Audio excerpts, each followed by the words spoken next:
stand here as a representative of the people of Southwest St.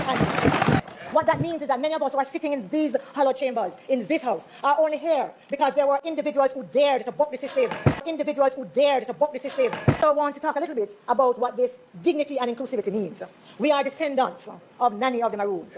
We are descendants of Paul Bogle. We are descendants of Sam Sharp. Because there were individuals who said, I will not be treated as a non-entity. Because there were individuals who said, you cannot strip me. I believe that those of us who have the privilege to be sent in this house deserve to present to the people of Jamaica, the same courage of our ancestors. We cannot sit in the chambers and be treated like children. We cannot sit in the chambers where persons use the bully pulpit to say just about anything of my dignity and my integrity. As educators, we know that we teach children differently from adults. We talk about pedagogy and andragogy. Because adults are self-directed learners. Because adults want their experiences to be validated in how we deal with them. This is no different in the chamber. No one gets to come into the chamber, regardless of who you are, to pontificate and to scold the rest of us without taking responsibility for your own lack of decorum and disrespectful behavior.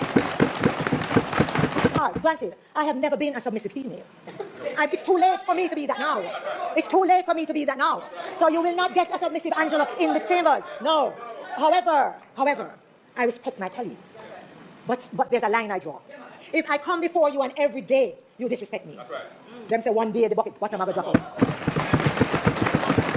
And when it drops out, and I stand here today very, very clear, when it drops out, those who have the authority to punish, go ahead. Go ahead. History will have done. I do it not just for myself, I do it for those others who will come behind us and will remember that in this house we are all to be treated equally. That in this house, when we have certain positions, we put aside our political partisanship, and if we can't, we step aside from the position that defines us.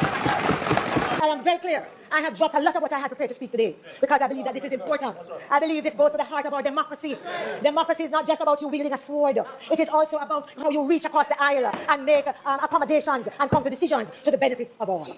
I am tired of sitting here, pressing my mic, asking to be to say something, and you don't have even the decency of listening and then saying no. None of us here, none is clairvoyant. None of you live in my head. And therefore, even though you think you know me well, you do not know what I am going to say when I press my mic. Give me the courtesy, accord me the respect as an elected member of this house to be heard. You then have the opportunity to determine whether it is okay or not for me to go ahead.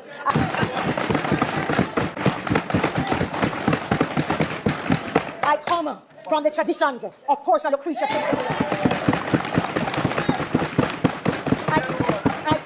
From Vincent Brown, who is still alive at 100 and would rue the day if he saw me in a position where I sat quietly and took disrespect. Never. And so I'm hoping, as I close, that this will be a moment on which we reflect, all of us, not just some, so that we leave the lack of decorum, whether it's from that chair or otherwise. We leave the disrespectful behavior, whether it is from the Speaker's chair or otherwise. The rabid partisanship, whether it is from the Speaker's chair or otherwise. It is one thing to say it and you're not mic'd, but when you stand to speak and to represent, then you have to draw the line somewhere. I am hoping that this will lead to a new day in the Parliament.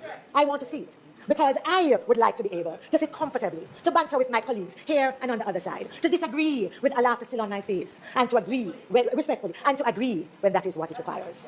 Thank you. Angela Brown Burke did not rise in Parliament merely to create controversy. She stood because she felt disrespected, unheard, and denied the opportunity to explain herself. Whether or not one agrees with every action taken, the principle remains important.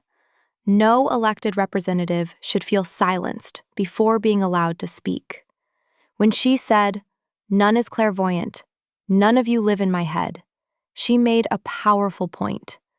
No one should presume to know her intention before she is given the chance to express it. The proper approach is simple. Allow her to speak. Then determine whether her remarks are appropriate. That is not defiance. That is fairness.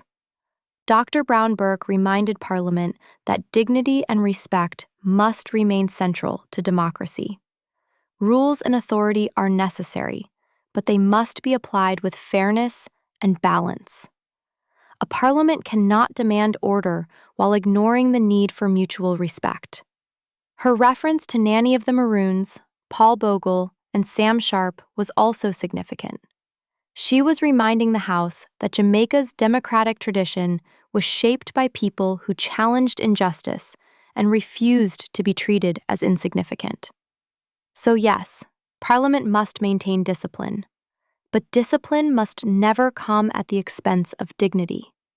Angela Brown Burke made it clear that she is prepared to cooperate, but she will not accept being treated like a child or being denied the right to defend herself as an elected representative of the Jamaican people.